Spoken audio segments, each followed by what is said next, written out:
Hi friends, welcome to my channel. ఇక బిహారీ లక్ష్మిని గుడికి తీసుకువెళ్ళి పంతులు గారితో ఈ విధంగా అంటూ ఉంటాడు. పంతులు గారు, నేను తన మెడలో ఉన్న తాళిని తీసేయాలని అనుకుంటున్నాను. మంత్రాలు చదువుతారా అనగానే, తాళి కట్టడానికి మంత్రాలు ఉన్నాయి కానీ తాళి తీసివేయడానికి మంత్రాలు ఏమీ లేవు బాబు. నేను ఆ పని చేయలేను, నన్ను క్షమించండి అని బిహారీతో పంతులు గారు అంటూ ఉంటే, నేను తనకి కొత్త జీవితాన్ని ఇవ్వడానికి మాత్రమే ఈ పని చేయాలనుకుంటున్నాను పంతులు గారు. కానీ మీరు నాకు సహాయం చేస్తారని వచ్చాను. సరే, ఏది ఏమైనా సరే నేను మాత్రం తన మెడలో ఉన్న తాళిని తీసే తీరుతాను. రా కనక మహాలక్ష్మి అని పిలవగానే కనక మహాలక్ష్మి వెళ్ళి విహారీ పక్కన కూర్చుంటుంది. విహారీ ఇక తన మెడలో ఉన్న తాళిని తీసేయబోతూ ఉంటే కనక మహాలక్ష్మి చాలా బాధపడుతూ ఉంటుంది. మరి నిజానికి విహారీ కనక మహాలక్ష్మి మెడలో ఉన్న తాళిని తీసేయబోతున్నాడా? మరి నిజంగా ఏం జరగబోతుంది తెలుసుకోవాలి అంటే పూర్తి వీడియోలోకి అయితే వెళ్ళిపోదాం. పూర్తి వీడియోని చూసే ముందు మొదటిసారిగా నా ఛానల్ని చూస్తున్నట్లయితే ఇప్పుడే సబ్స్క్రైబ్ చేసి పక్కనే ఉన్న గంట సింబల్ని కూడా యాక్టివేట్ చేసుకోండి. అలా చేయడం వల్ల నేను పెట్టే ప్రతి ఒక్క వీడియో అప్డేట్ అనేది మీ వరకు ఈజీగా వచ్చేస్తుంది. ఇక లేట్ చేయకుండా పూర్తి వీడియోలోకి అయితే వెళ్ళిపోదాం. విహారీ ఇక కనక మహాలక్ష్మికి కొత్త జీవితం ఇవ్వాలని తనతో మాట్లాడాడు కదా. రేపు ఏది ఏమైనా సరే నీ మెడలో ఉన్న తాళిని తీసే తీరతాను, నువ్వు నా మాటకి విలువిస్తావని అనుకుంటున్నాను లక్ష్మి అని చెప్పి విహారీ అక్కడి నుంచి వెళ్ళిపోయాడు కదా. కనక మహాలక్ష్మి తన మెడలో ఉన్న తాళిని చూసుకుంటూ బాగా ఏడుస్తూ ఉంటుంది. అందరి సమక్షంలో వేదమంత్రాల సాక్షిగా బంధుమిత్రుల ఆశీర్వాదాలతో మీరు నా మెడలో తాళిని కట్టారు విహారీ గారు. కానీ అలాంటిది ఇప్పుడు నా మెడలో ఉన్న తాళిని తీసేస్తానని అంటున్నారు.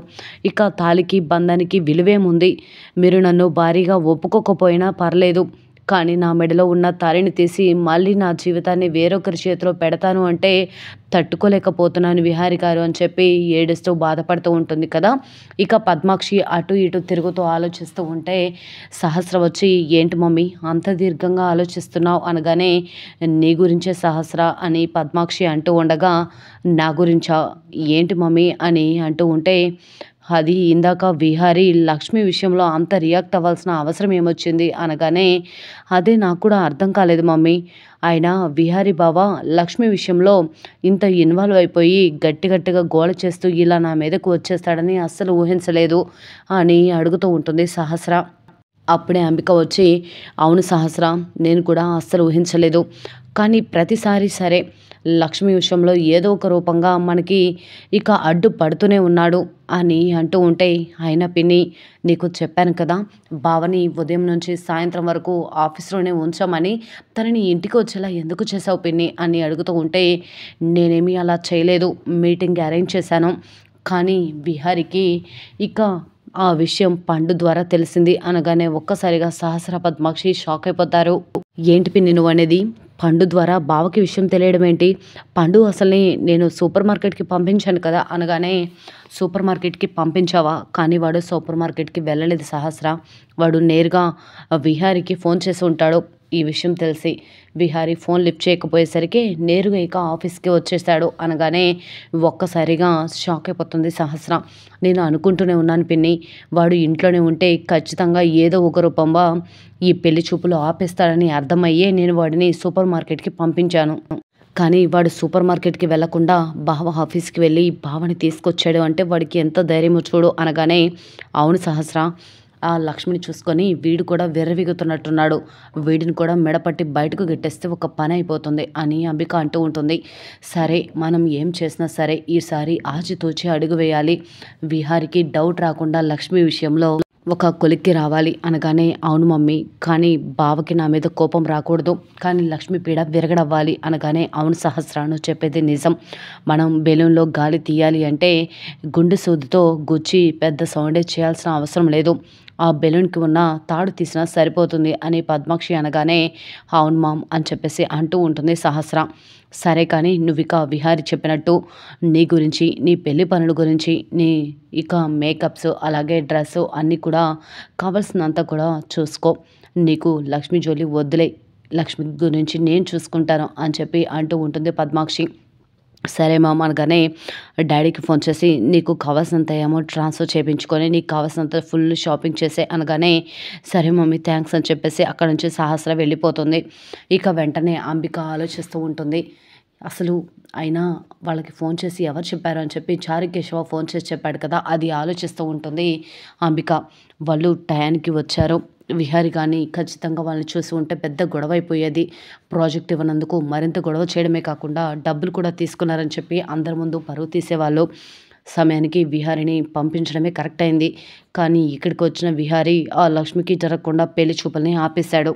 అయినా విహారి ఎందుకు లక్ష్మి విషయంలో ఇంత జోక్యం చేసుకుంటున్నాడు? ప్రతిసారి అంతే, ఏదో ఒక రకంగా లక్ష్మికి అడ్డుగా నించుంటూనే ఉన్నాడు. ఏదో జరుగుతుంది, అదేంటో తెలుసుకోవాలి అని చెప్పేసి ఈ విధంగా అంబిక అనుకుంటూ ఉంటుంది. ఇక ఆదికేశవులు అలాగే గౌరీ ఇద్దరు కూడా మాట్లాడుకుంటూ ఉంటారు. అదేంటయ్యా అమ్మాయి అల్లుడు గారు విశేషం ఏదైనా చెప్తారంటే ఇంకా ఏం విశేషం చెప్పట్లేదేంటి అనగానే, అయ్యో పిచ్చి గౌరీ, ఏదైనా విశేషం ఉంటే చెప్తారు కదా, నువ్వెందుకే తొందరపడతావు, నువ్వు ఎక్కువగా ఆలోచించకు అని ఈ విధంగా అంటూ ఉంటే, ఆలోచించడం కాదయ్యా, పెళ్ళయ్యి ఒక పిల్లో పాపో ఉంటే ఇద్దరు కూడా కలకాలం సంతోషంగా ఉంటారు కదా, వాళ్ళిద్దరి మధ్య బంధం ఇంకాస్త బలపడిపోతుందయ్యా అనగానే, అది కూడా నిజమే, కానీ ఇప్పుడే వాళ్ళు చదువుకున్నారు కదా, పిల్లల్ని వద్దనుకుంటున్నారేమో అనగానే, అలా పిల్లల్ని వద్దనుకుంటే ఎలాగయ్యా, అయినా వాళ్ళు జీవితంలో ఉండాలి కదా, వాళ్ళ ఆలనా పాలన చూసుకోవాలి కదా అన్నట్టుగా ఇదంతా కూడా మాట్లాడుతూ ఉంటుంది గౌరీ. ఏమోనే, ఏదైనా విశేషం ఉంటే కనకం మనకు కాకపోతే ఇంకెవరికి చెప్తుంది అని అంటూ ఉంటే, అవునయ్యా, 1000 కళ్ళతో ఎదురు చూస్తున్నాము అని ఈ విధంగా అంటూ ఉంటుంది గౌరీ. మన కనకం చెప్పినట్టు తనని గుండెల్లో పెట్టుకొని చూసే భర్త తనకి దొరికాడు. ఇక పిల్లలు లేకపోయినా, ఎవ్వరం లేకపోయినా, మనం లేకపోయినా కనకం సంతోషంగా బ్రతుకుతుంది అని మాట్లాడుకుంటూ ఉంటారు. కానీ అక్కడ మాత్రం లక్ష్మి నానా ఇబ్బందులు పడుతూ ఉంటుంది విహారితో. విహారి మాత్రం లక్ష్మి మెడలో ఉన్న తాళిని తీస్తేనే తనకొక జీవితం ఉంటుందని అనుకుంటున్నాడు. కానీ లక్ష్మి మాత్రం తనకి ఇంకా జరిగిన పెళ్ళి చాలని, ఇక జీవితంలో ఏ భర్త ఎవరు ఏ మగాడు కూడా తన జీవితంలోకి రాకూడదని లక్ష్మి అనుకుంటూ ఉంటుంది.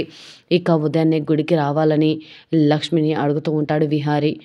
లేదు విహారి గారు, వద్దు విహారి గారు, నా మెడలో తాళిని అలానే ఉంచుకుంటాను, మీరు నన్ను భారీగా ఒప్పుకోకపోయినా పర్లేదని చెప్పాను కదా అనగానే, అయ్యో అలా ఎలా కుదురుతుంది అని చెప్పి ఈ విధంగా అంటూ ఉంటాడు కదా విహారి. అయినా కూడా లక్ష్మి మాత్రం ఏదో ఒక రకంగా ఆలోచిస్తూనే ఉంటుంది. ఆలోచించినా కూడా తను చాలా బాధపడుతూ ఇక ఏం చెప్పాలో అర్థం కాక విహారితో పాటు గుడికి వెళ్తుంది.